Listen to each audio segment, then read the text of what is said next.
Hello, this is Mark from Microphone Boutique, and I'm here to talk to you about the Lomo 19A19 microphone. This is a little overview. They're getting really hard to find, so some people don't even see these in person anymore.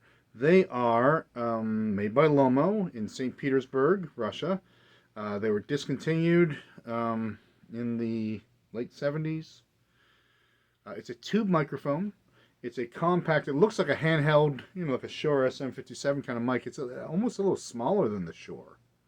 Very compact. It was made by for the film industry because Lomo was primarily a company that made cameras and projectors and anything with lenses in it.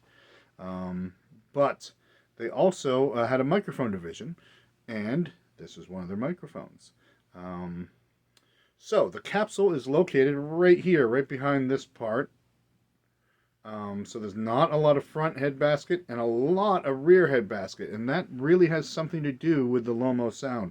Having that big open rear head basket enables it to have the smaller basket, and it's a design that really works. The tube, you can actually see the tube inside if you look just right, it's a sub-miniature, Russian-made, sub-miniature 6S31B tube, little tube, hardwired, very long life, very low noise, and a lot of the great microphone tubes are microphonic, and these aren't.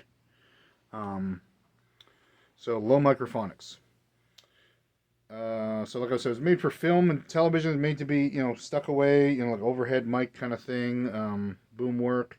So they really wanted to make it compact. The tube is in here, and the transformer's in here, and a lot of the power, a lot of the preamp is right in the body. Then you have the 7-pin Lomo connector on the way out. This is particularly a Lomo connector. It looks just like similar Soviet connectors or Amphenol connectors. None of those will fit. We actually make a reproduction of it because we can't find them anywhere. And so if there's an orphan mic with no power supply or cable, but we have to have a machine shop do that. And it takes them, they do it in batches, and then we got to get in line again, and it takes some time. Oh, we got to get it's in Russia where they do this, and because they got to take apart an old Russian connector and rebuild it to connect into this. No fun, but, so the cable, very unique. On this end, on the other end, it's the regular Soviet-style connector. But here, it's a different one, different tap here too, I do believe. So if you don't have the cable, be careful because the cable can cost $100 and something, depending on where you find the connector.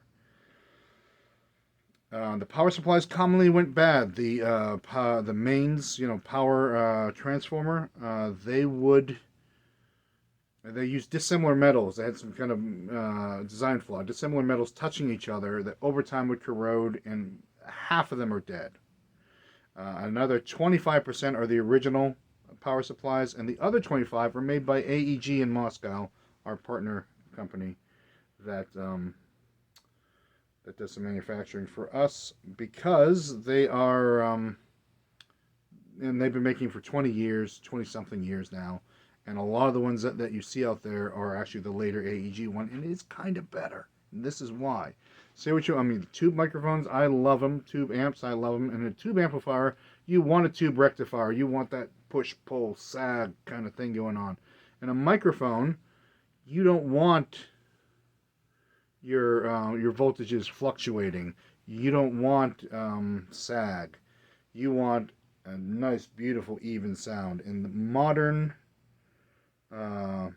voltage regulation is going to give you that.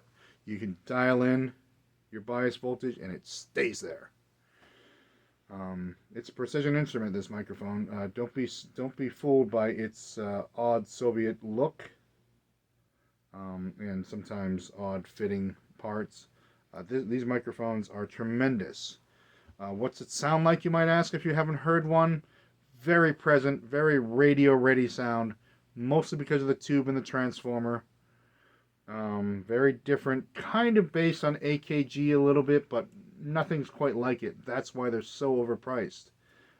These Russians, we used to sell several a month, several a year at least. We used to find them all the time. can't find them anywhere in Russia, and everyone who has one knows what they got now. You can't get them cheaply. So oftentimes people have to buy broken ones and have us fix them for them. It doesn't make any sense for us to buy the broken one. They just cost too much on the open market. But I do love this microphone. We make a reproduction of it for a lot less money. It uses the same tube and transformer. The capsule is a very unique capsule. It's like an AKG capsule in that the anode is on the side and not the center, which is distinctly different. And therefore, we use a modern K67 type capsule in our reproduction, and we usually make them side address.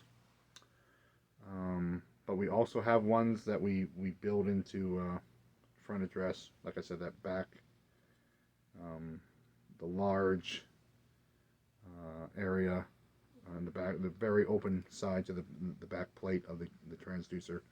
It does something to the sound. But for convenience and manufacturing convenience, we also just put it into a small enclosure, something with about the same basket size, Asian made enclosure. So I think I brought you up to speed here. The 19A19 costs a lot of money. They might be worth it. They are a great sounding microphone, and some people that we've sold them to just insist upon them. The presence you get to the voice, the loud, hearable at any volume kind of quality that it has, is what all the classic tube microphones have. And the reason we're still using tube microphones despite all the technological changes since. So thanks for watching, and check out the other videos here on YouTube. Feel free to ask questions, and we'll hopefully get you. And check us out, microphoneboutique.com, and check out the mics we do have to offer. So thanks for watching.